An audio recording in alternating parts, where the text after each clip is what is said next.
যুক্তরাষ্ট্র ও ইরানের সাথে চলমান সংকট নিরসনে আলোচনা করতে মস্কোতে যাচ্ছেন ইরানের পররাষ্ট্রমন্ত্রী আব্বাস আরাকচি। সেখানে তিনি রুশ প্রেসিডেন্ট ভ্লাদিমির পুতিন এবং পররাষ্ট্রমন্ত্রী সের্গেই ল্যাভরভের সাথে বৈঠক করবেন। এর আগে ওমান সফর শেষে আবারও ইসলামাবাদে গিয়েছিলেন আরাকচি। সেখানে পাকিস্তানকে যুদ্ধ স্থায়ীভাবে বন্ধ করতে একটি কার্যকর কাঠামো দিয়েছেন তিনি। এদিকে মার্কিন প্রেসিডেন্ট ডোনাল্ড ট্রাম্প বলেছেন, ইরান চাইলে যুক্তরাষ্ট্রের সাথে যোগাযোগ করতে পারে। সৃষ্টি ঘটকের রিপোর্ট। নৌ অবরোধ চলাকালে ইরানের বন্দরের কাছ থেকে ৩৮টি জাহাজকে ফিরিয়ে দিয়েছে যুক্তরাষ্ট্রের সামরিক বাহিনী। মার্কিন সেন্ট্রাল কমান্ড সেন্টকম জানিয়েছে, এই জাহাজগুলোকে হয় গতিপথ পরিবর্তন করতে বলা হয়, নয়তো নিরাপদে বন্দরে ফিরে যেতে বাধ্য করা হয়েছে। এক্সে দেয়া এক বার্তায় সেন্টকম আরও জানায়, ইরানি জলসীমায় প্রবেশ এবং সেখান থেকে বের হওয়া নিয়ন্ত্রণে রাখা হয়েছে, যাতে কোনো ধরনের সামুদ্রিক উত্তেজনা বা নিরাপত্তা ঝুঁকি তৈরি না হয়। অন্যদিকে মার্কিন প্রেসিডেন্ট ডোনাল্ড ট্রাম্প দাবি করেছেন, ইরানের সঙ্গে যুদ্ধবিরতি চললেও সামুদ্রিক নিরাপত্তা নিশ্চিত করতে এই অবরোধ অব্যাহত থাকবে। এই পরিস্থিতিতে আন্তর্জাতিক নৌ রুটে চাপ বাড়ছে এবং মধ্যপ্রাচ্যে সামুদ্রিক বাণিজ্যে অস্থিরতা তৈরি হওয়ার শঙ্কা দেখা দিয়েছে। দ্বিতীয় দফায় আলোচনার জন্য পাকিস্তানে মার্কিন কর্মকর্তাদের পূর্ব নির্ধারিত সফর বাতিলের একদিন পর ডোনাল্ড ট্রাম্প জানিয়েছেন, ইরান বৈঠক চাইলে তাদেরকে ফোন করতে পারে। এই সময় ট্রাম্প জানান, তিনি বিশ্বাস করেন ইরান যুদ্ধ দ্রুতই শেষ হবে এবং যুক্তরাষ্ট্র এতে জয়ী হবে। তারা যদি কথা বলতে চায় তবে তারা আমাদের কাছে আসতে পারে অথবা আমাদের ফোন করতে পারে। আপনারা জানেন সেখানে টেলিফোন আছে। আমাদের কাছে চমৎকার ও নিরাপদ যোগাযোগ ব্যবস্থা রয়েছে। এদিকে ইসলামাবাদ থেকে এবার রাশিয়ার উদ্দেশ্যে রওনা দিয়েছেন ইরানের পররাষ্ট্রমন্ত্রী আব্বাস আরাকচি। সেখানে তিনি যুক্তরাষ্ট্র ও ইসরায়েলের সঙ্গে চলমান সংকটের সমাধান নিয়ে প্রেসিডেন্ট ভ্লাদিমির পুতিন ও পররাষ্ট্রমন্ত্রী সের্গেই ল্যাভরভের সঙ্গে আলোচনা করবেন বলে জানা গেছে। এর আগে ওমান সফর শেষে আবারও পাকিস্তানে ফিরেছিলেন আরাকচি। সেখানে যুক্তরাষ্ট্রের সঙ্গে যুদ্ধ স্থায়ীভাবে শেষ করার উদ্দেশ্যে পাকিস্তানকে একটি কার্যকর কাঠামো দিয়েছেন তিনি। সে সময় আরাকচি পাকিস্তানের মধ্যস্থতাকারীর ভূমিকার প্রশংসা করে বলেন, দেশটি সংলাপ ও শান্তি প্রতিষ্ঠায় গুরুত্বপূর্ণ ভূমিকা রাখছে। একই সঙ্গে তিনি যুক্তরাষ্ট্রের কূটনৈতিক সদিচ্ছা নিয়েও সন্দেহ প্রকাশ করেছেন। সৃষ্টি ঘটক, ৭১। মধ্যপ্রাচ্যে চলমান অস্থিতিশীল পরিস্থিতি নিয়ে গুরুত্বপূর্ণ ফোনালাপ করেছেন ইরানের পররাষ্ট্রমন্ত্রী আব্বাস আরাকচি এবং সৌদি আরবের পররাষ্ট্রমন্ত্রী প্রিন্স ফয়সাল বিন ফারহান আল সৌদ। আরাকচির অফিসিয়াল টেলিগ্রাম চ্যানেলে প্রকাশিত এক বিবৃতিতে এ তথ্য জানানো হয়। আলোচনায় গাজা এবং লেবাননের চলমান সংকট, যুদ্ধবিরতি প্রচেষ্টা এবং সাম্প্রতিক আঞ্চলিক কূটনৈতিক পরিস্থিতি নিয়ে দীর্ঘ সময় মতবিনিময় করেন দুই শীর্ষ কূটনীতিক। ইরানের পররাষ্ট্রমন্ত্রী সংঘাত বন্ধ করতে তেহরানের কূটনৈতিক উদ্যোগের বিস্তারিত তুলে ধরেন এবং যুদ্ধবিরতি কার্যকরের উপর গুরুত্ব আরোপ করেন। অন্যদিকে সৌদি পররাষ্ট্রমন্ত্রী আঞ্চলিক স্থিতিশীলতা রক্ষায় যৌথ উদ্যোগ ও সমন্বিত কূটনৈতিক প্রচেষ্টার প্রয়োজনীয়তার উপর জোর দেন। ইরান যুদ্ধের সময় সংযুক্ত আরব আমিরাতে গোপনে আয়রন ডোম আকাশ প্রতিরক্ষা ব্যবস্থা এবং কয়েক ডজন সেনা মোতায়েন করেছিল ইসরায়েল। ইসরায়েল একটি সূত্রের বরাতে এ তথ্য জানিয়েছে সিএনএন। খবরে বলা হয়, আমিরাতের প্রেসিডেন্ট শেখ মোহাম্মদ বিন জায়েদের সাথে ফোনালাপের পরই এই সিদ্ধান্ত নেন ইসরায়েলের প্রধানমন্ত্রী বেনিয়ামিন নেতানিয়াহু। ২০২০ সালের আব্রাহাম অ্যাকর্ডসের মাধ্যমে সম্পর্ক স্বাভাবিক হলেও দুই দেশের মধ্যে এমন সামরিক সহযোগিতা আগে দেখা যায়নি। গত ২৮ ফেব্রুয়ারি শুরু হওয়া সংঘাত ছড়িয়ে পড়ে উপসাগরীয় অঞ্চলে। আমিরাতের দাবি, সে সময় দেশটিতে ৫৫০টির বেশি ক্ষেপণাস্ত্র এবং ২,০০০-এর বেশি ড্রোন হামলা চালায় ইরান। দীর্ঘদিনের উত্তেজনা এবং প্রায় ২ মাস ধরে চলা সংঘাতের পর যুক্তরাষ্ট্র ও ইরানের মধ্যে আলোচনা শুরু হয়েছে। তবে বেশ কিছু মৌলিক শর্তে এখনও বড় ধরনের মত পার্থক্য রয়ে গেছে। ফলে স্থায়ী কোনো চুক্তিতে পৌঁছানো অনিশ্চিত। বিস্তারিত শারমিন স্বপ্নার রিপোর্টে। ইরান সংকট নিরসনে পাকিস্তানের যুক্তরাষ্ট্র ও ইরানের প্রতিনিধিদের মধ্যে দুদফা বৈঠক হলেও এখনো কোনো সমঝোতা হয়নি। আলোচনা শুরু হলেও কিছু গুরুত্বপূর্ণ শর্তে একমত হতে পারছে না দুই পক্ষ। কিন্তু কি সেই শর্তগুলো? ইরানের পারমাণবিক কর্মসূচি নিয়ে দীর্ঘদিন ধরেই আপত্তি জানিয়ে আসছে যুক্তরাষ্ট্র। এ কারণে দেশটির উপর বিভিন্ন নিষেধাজ্ঞাও আরোপ করা হয়েছে। ওয়াশিংটনের দাবি, ইরানকে তাদের পারমাণবিক কর্মসূচি পুরোপুরি বন্ধ করতে হবে।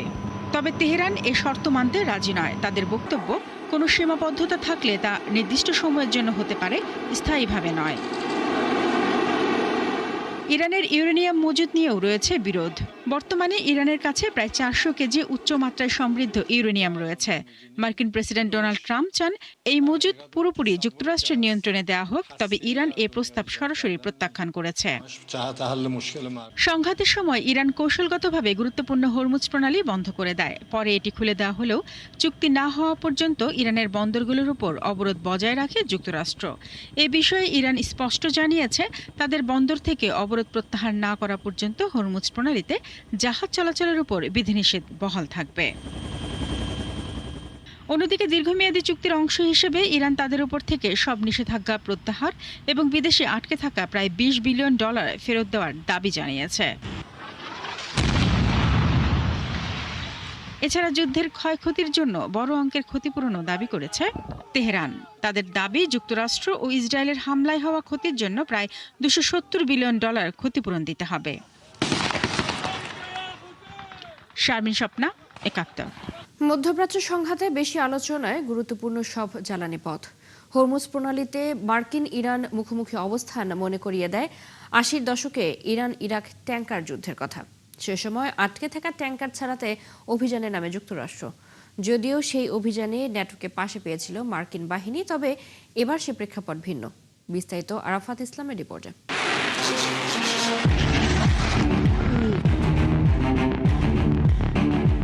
মধ্যপ্রাচ্য সংঘাতের শুরু থেকেই আলোচনায় গুরুত্বপূর্ণ জলপথ হরমুজ প্রণালী, সাথে ঝুঁকিতে আছে বাবাল মানদেব, এমনকি সুয়েজ খালও। 20 এপ্রিল যুক্তরাষ্ট্র আরব সাগরে জব্দ করে ইরানের পতাকাবাহী একটি জাহাজ। পাল্টা জবাবে ইরানও আটকে দেয় মার্কিন মিত্র জাহাজ। হরমুজে দুই প্রতিদ্বন্দ্বী দেশের মুখোমুখি অবস্থান মনে করিয়ে দেয় 80-র দশকের ইরান ইরাক ট্যাঙ্কার যুদ্ধের কথা। সে সময় গুরুত্বপূর্ণ নৌপথগুলো যুদ্ধের কবলে পড়ে নাড়িয়ে দিয়েছিল বিশ্ব অর্থনীতির ভিত। 1981-তে শুরু ট্যাঙ্কার যুদ্ধ চরম আকার ধারণ করে 1984 থেকে 1988 সময়ে। তখন ইরান ও ইরাক একে অপরের তেলবাহী জাহাজে হামলা চালিয়ে অর্থনীতিকে দুর্বল করার চেষ্টায় মেতে ওঠে। এর আগে 1980 সালে ইরাকি প্রেসিডেন্ট সাদ্দাম হোসেনের ইরানে পূর্ণমাত্রার হামলার মধ্য দিয়ে শুরু হয় যুদ্ধ।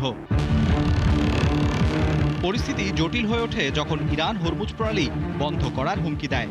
যদিও শেষ পর্যন্ত তা বাস্তবায়ন করেনি, কারণ দেশটির অর্থনীতি নির্ভরশীল ছিল ওই পথেই। তবে সংকট কাটেনি মধ্যপ্রাচ্যের অনেক দেশের ট্যাঙ্কার আটকে যায় ইরান ইরাকের রোশানলে।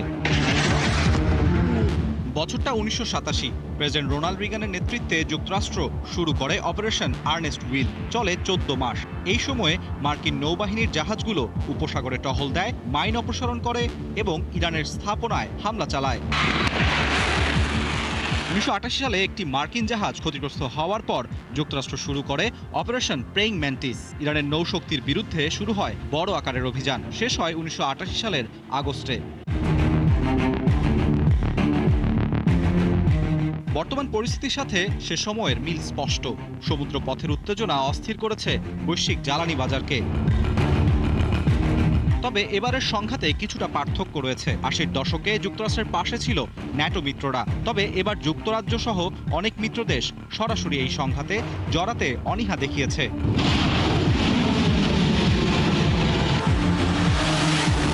বিশ্লেষকদের মতে বর্তমান সংঘাতটি মূলত ইরান ও যুক্তরাষ্ট্রের মধ্যে কৌশলগত চাপ বাড়িয়ে শক্তি প্রদর্শনের খেলা।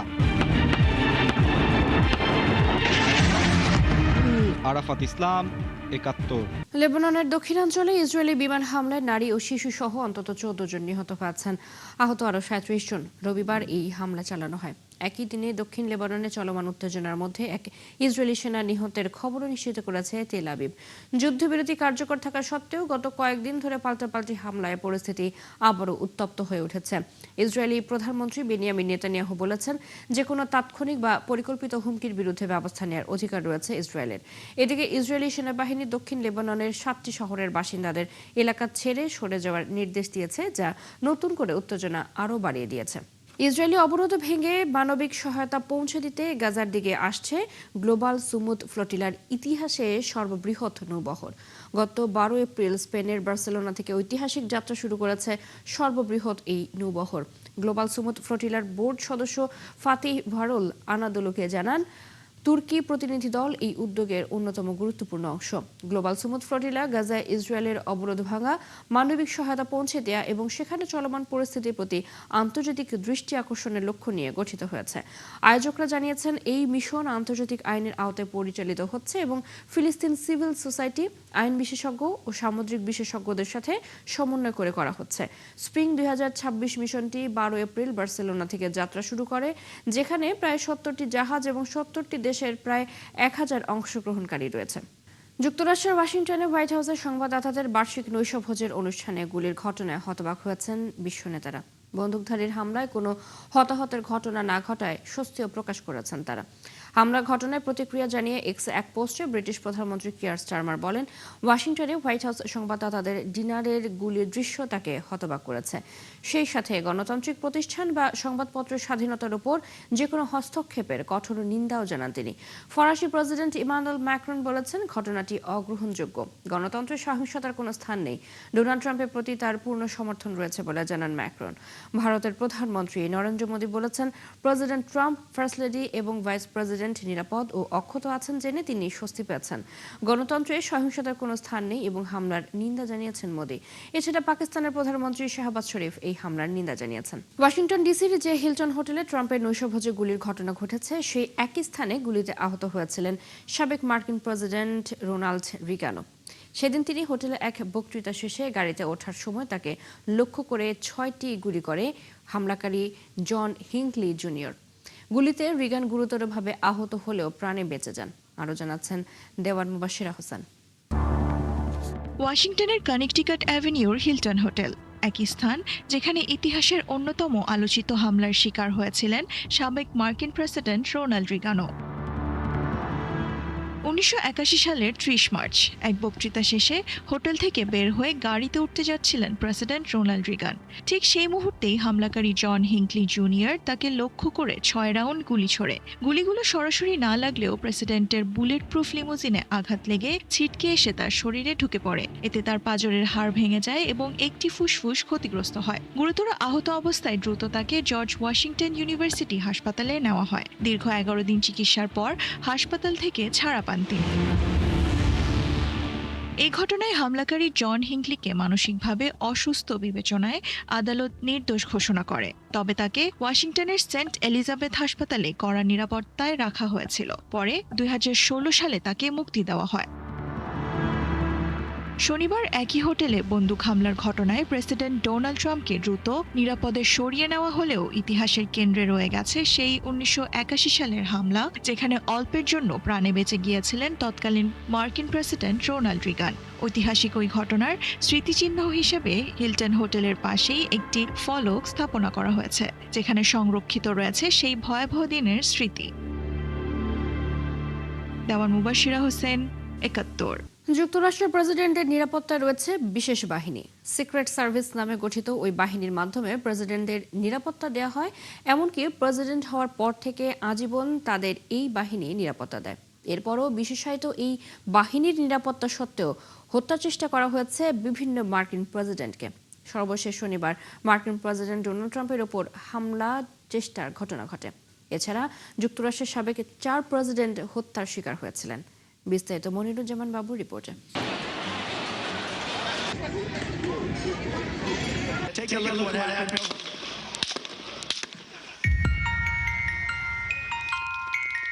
যুক্তরাষ্ট্রের ইতিহাসে প্রায় শুরু থেকেই প্রেসিডেন্টদের হত্যার ষড়যন্ত্র হয়ে আসছে। দেশটির ইতিহাসে প্রথম গুপ্ত হত্যার শিকার হওয়া প্রেসিডেন্ট ছিলেন আব্রাহাম লিঙ্কন। 1865 সালে ওয়াশিংটন ডিসির ফোর্স থিয়েটারে তাকে মাথার পেছন থেকে গুলি করা হয়। এরপর 1881 সালে ওয়াশিংটন ডিসির একটি ট্রেন স্টেশনে আততায়ীর হাতে গুলিবদ্ধ হন প্রেসিডেন্ট জেমস গারফিল্ড। এছাড়া 1901 সালের সেপ্টেম্বরে নিউ ইয়র্কের বাফেলোতে আততায়ীর হাতে নিহত হন প্রেসিডেন্ট উইলিয়াম ম্যাককিনলে। লিওন সিজলগোস নামের এক নৈরাজ্যবাদী তাকে হত্যা করেন। সবশেষ 1963 সালের নভেম্বরে ডালাসে স্নাইপারের গুলিতে প্রেসিডেন্ট জন এফ কেনেডি নিহত হন। লি হার্ভে ওয়াসওয়াল্ড নামের এক ব্যক্তি তাকে হত্যা করেন। এছাড়া হামলার শিকার হয়েছেন আরও বেশ কয়েকজন প্রেসিডেন্ট। সাবেক মার্কিন প্রেসিডেন্ট ফ্রাঙ্কলিন ডি রুজভেল্ট 1933 সালে হত্যা চেষ্টার শিকার হয়েছিলেন। তখন তিনি কোনো রকম রক্ষা পান, তবে শিকাগোর মেয়র আন্তন সেরমাক গুলিতে মারা যান। এর মাঝে 1975 সালে দুবার হত্যা চেষ্টার শিকার হয়েছিলেন সাবেক মার্কিন প্রেসিডেন্ট জেরাল্ড ফোর্ড। প্রথম হামলা হয় ক্যালিফোর্নিয়ায়। এই ঘটনার কয়েক সপ্তাহ পর সান ফ্রান্সিসকোতেও হত্যা চেষ্টার শিকার হন তিনি। তখন এক পথচারীর কারণে প্রাণে বেঁচে যান জেরাল্ড ফোর্ড। 1981 সালে ওয়াশিংটন ডিসিতে গুলিবদ্ধ হন রোনাল্ড রিগান। এ সময় গুলিতে তার প্রেস সেক্রেটারি জেমস ব্রাডি গুরুতর আহত হয়েছিলেন। এরপর 2005 সালে জর্জিয়ার তিবলিসিতে এক বক্তৃতা দেওয়ার সময় জর্জ ডব্লিউ বুশের দিকে গ্রেনেড নিক্ষেপ করা হয়, কিন্তু গ্রেনেডটি বিস্ফোরিত না হয় প্রাণে বেঁচে যান তিনি। 2011 সালে সাবেক প্রেসিডেন্ট বারাক ওবামাকেও হত্যার জন্য হোয়াইট হাউসে গুলি চালায় আইডাহোর এক ব্যক্তি। এই ঘটনায় ওই ব্যক্তিকে অভিযুক্ত করা হয়েছিল। মনিরুজ্জামান বাবু, 71। পশ্চিম আফ্রিকার দেশ মালিতে দেশজুড়ে সামরিক স্থাপনাগুলোতে সমন্বিত হামলায় প্রতিরক্ষা মন্ত্রী জেনারেল সাদিও কামারা নিহত হয়েছেন। আল জাজিরাকে এই সূত্র এ তথ্য নিশ্চিত করেছে। এর আগে শনিবার দেশটির কাটি শহরে সাদিও কামারার বাসভবনে জঙ্গি গোষ্ঠী আল কায়েদার সহযোগী সংগঠন এবং তুয়ারেগ বিদ্রোহীরা হামলা চালায়। শহরের বিভিন্ন সরকারি ও সামরিক স্থাপনায় চালানো ওই হামলায় প্রতিরক্ষা মন্ত্রীর বাসভবন লক্ষ্যবস্তু করেন জঙ্গিরা। মালিতে 2020 এবং 2021 সালে পরপর সংগঠিত দুটি অভ্যুত্থানের নামে ক্ষমতা দখলকারী সামরিক সরকারের অন্যতম প্রধান নেতা ছিলেন কামারা। হামলাকারীরা রাজধানী বামাকো থেকে প্রায় 15 কিলোমিটার উত্তর পশ্চিমে অবস্থিত অত্যন্ত সুরক্ষিত সামরিক শহর কাটিতে কামারার বাসভবনে একটি আত্মঘাতী গাড়ি বোমা হামলা চালায়। এই ছিল এখনকার আয়োজনে বিশ্বের আরো নতুন কিছু খবর এবং বিশ্লেষণ নিয়ে দুপুর 1:30টায় আবার হাজির হবে বিশ্বযোগ। চোখ রাখুন 71-এর ফেসবুক পেজে, সাবস্ক্রাইব করুন 71-এর ইউটিউব চ্যানেল। থাকুন 71-এর সাথে।